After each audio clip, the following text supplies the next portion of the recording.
I have my 2020 Civic Si here. I just recently got Ktuner for it, and it's got some problems, and we're gonna try to fix them today. We're gonna work on it. If you saw my video about the misfires, it had 2 rough starts right in a row, and I obviously couldn't tell exactly what it was at first. We're gonna look on Ktuner, and we're gonna see if it pulled any codes. So if you have a 10th gen Civic and you're interested in tuning, maybe these problems could kind of help you figure out what you wanna do. So the first problem I have is when I go to start the car, the Ktuner does not turn on. So maybe 1 out of 5 times I'll go to start the car and the Ktuner unit will actually start on with the car. Otherwise, I have to unplug it and plug it back in. You can't just like touch the screen to make it turn on. And I'll explain the reason for that right here. So according to my research, this problem started in 2018 on the Ktuner forum. It's called auto on when car started. The first person to mention this problem, they had a 2018 Accord. They said their Ktuner version 2 powered off automatically after 15 to 20 seconds after shutting the car off, but it didn't automatically turn back on when they started the car. Ktuner immediately responded and they said, you must have an 18 Accord. So they knew that this was like a new problem. They added a gateway which prevents the CAN data from waking up the unit and the next firmware update, blah, blah, blah. So what is CAN data? In modern cars, they can have a lot of different ECUs. So the CAN is something that connects all of them without having to have like a million different wiring harnesses. Back to the Ktuner forum, the first person to mention that they had a problem with their Civic, someone posted in here on February 21st this year saying, I have a 2020 Civic Si, my version 2 does the same thing, it doesn't turn on when the car turns on. And then Ktuner came out and said, hey, we released an update, check your version history. So I'll show you guys right here what I'm talking about. I'm gonna go start the car.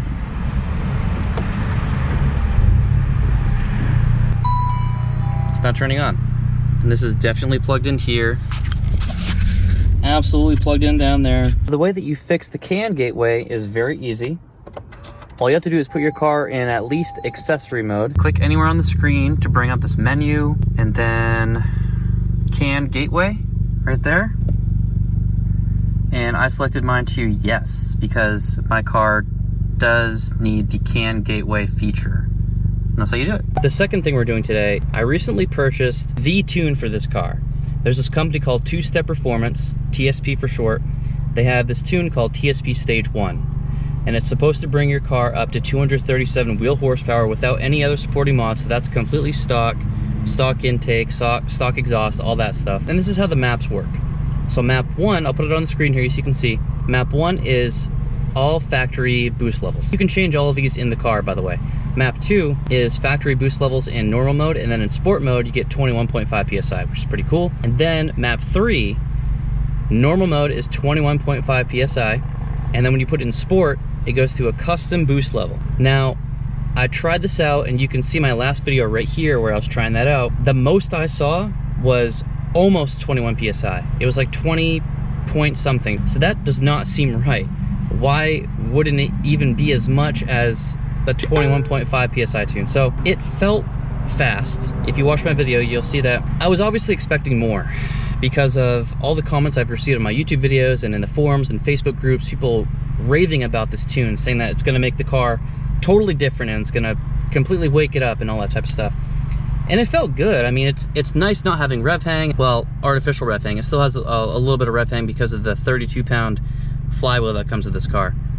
But anyway, I immediately emailed the guy who sent me the tune from TSP. Very respectful, very nice. I mean, I'm not mad. I'm not like lashing out. This isn't a video to put them on the spot or anything. I'm not afraid to share both the good and the not so good experiences that I have with my car on this YouTube channel. So this is a not so good thing, and I'm willing to share that with you guys because not everything goes according to plan. So this might be able to help out somebody who's thinking about making a decision like that. Anyway, the guy emailed me back, gave me some reasons that it might not be hitting the boost target, but I had people comment on this video right here, and they were saying that they saw anywhere from 24 to 26 psi when they were in full-blown TSP Stage 1.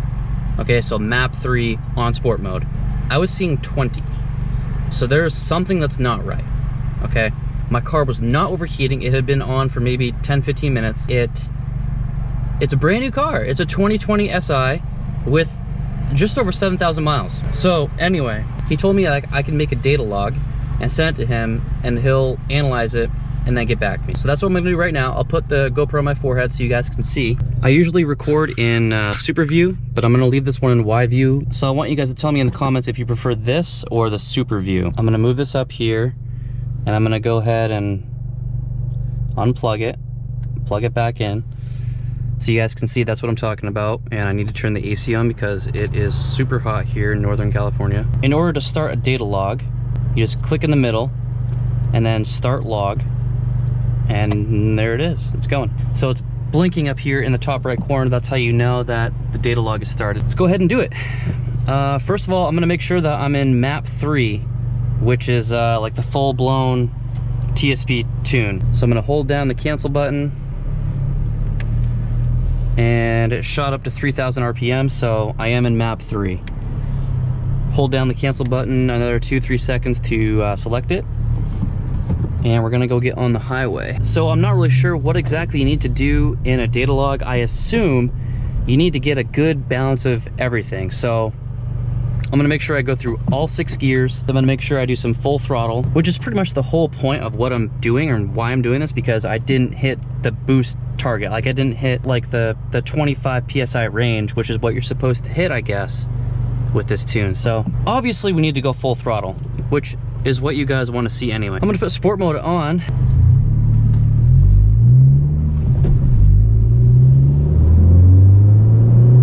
Okay, so we're on the highway. I just did this whole thing getting on the highway and accelerating, and I wasn't recording, so that's my luck. Anyway, let's try a 4th gear pull in normal mode, because that should be set to 21.5 PSI. We're gonna go ahead and take this opportunity right here.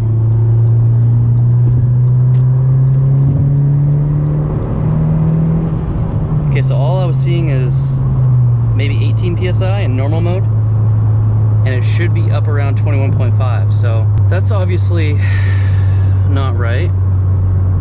Let's try it one more time in sport mode. You know, this kind of is aggravating me because I'm putting more wear and tear on the car. Obviously, I know that's what I'm doing. You guys are gonna comment and eat me alive. I know I put wear and tear all the time on the car. Every single video, I'm pretty hard on it, and I make race videos and all that type of stuff, but this is something that should be taken care of, and I shouldn't be having to do this. Let's go ahead, put it into 4th. There's someone that came up behind me, very nice.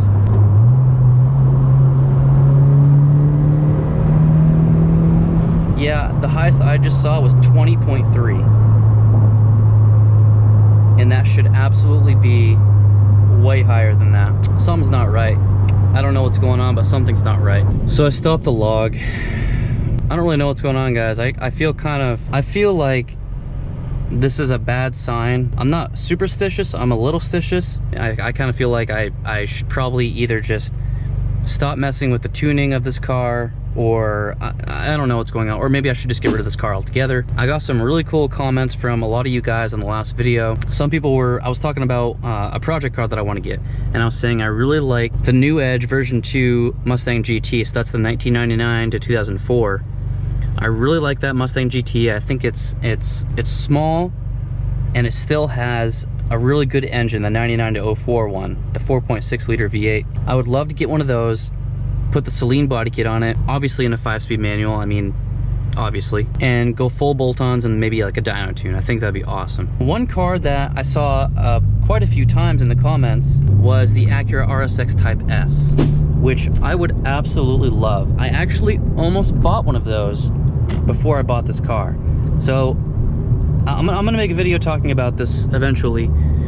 Before I got this, I had a 2013 Honda Civic Si and a 2000 Corvette 6-speed. And I wanted to get rid of the Corvette because it was having some problems and get, I think it was like a 2004 RSX Type S. So anyway, I went to go test drove it and I loved it. And I would love to build one of those, put a body kit on it, lower it maybe an inch or two, full bolt-ons, obviously tuned. I think that'd be a really cool car just to rip around in. I could also probably get the transmission built eventually, put a strong clutch in there, and then take it to the drag strip and maybe take it to autocross and stuff like that. But anyway, another car that you guys recommended, a lot of you guys told me I should get the Type R. I mean, obviously I would like the Type R. Who has a Civic Si that would not like a Type R? I'm not saying you gotta pay for it, I'm saying if you had the choice between having a Civic Si gifted to you or a Type R, a lot of people, an overwhelming majority of that group of people would choose the Type R. I'm sure of it. Alright guys, that's all I have. I'm sorry for this video. It was kind of all over the place. I recorded it over the course of 2 different days. So if you are thinking about getting Ktuner and you have a 2020 Si, or if you're watching this a year from now, you have a 2021, that is how you fix the CAN gateway and get the Ktuner to start with the car. And then I will obviously keep you guys updated with how the tuning thing works out. I'm pretty sure I'll be able to fix the TSP Stage 1 tune. I don't know what happened, but we're gonna figure it out, and I'll let you guys know. With all that being said, have a nice day. Thanks for watching.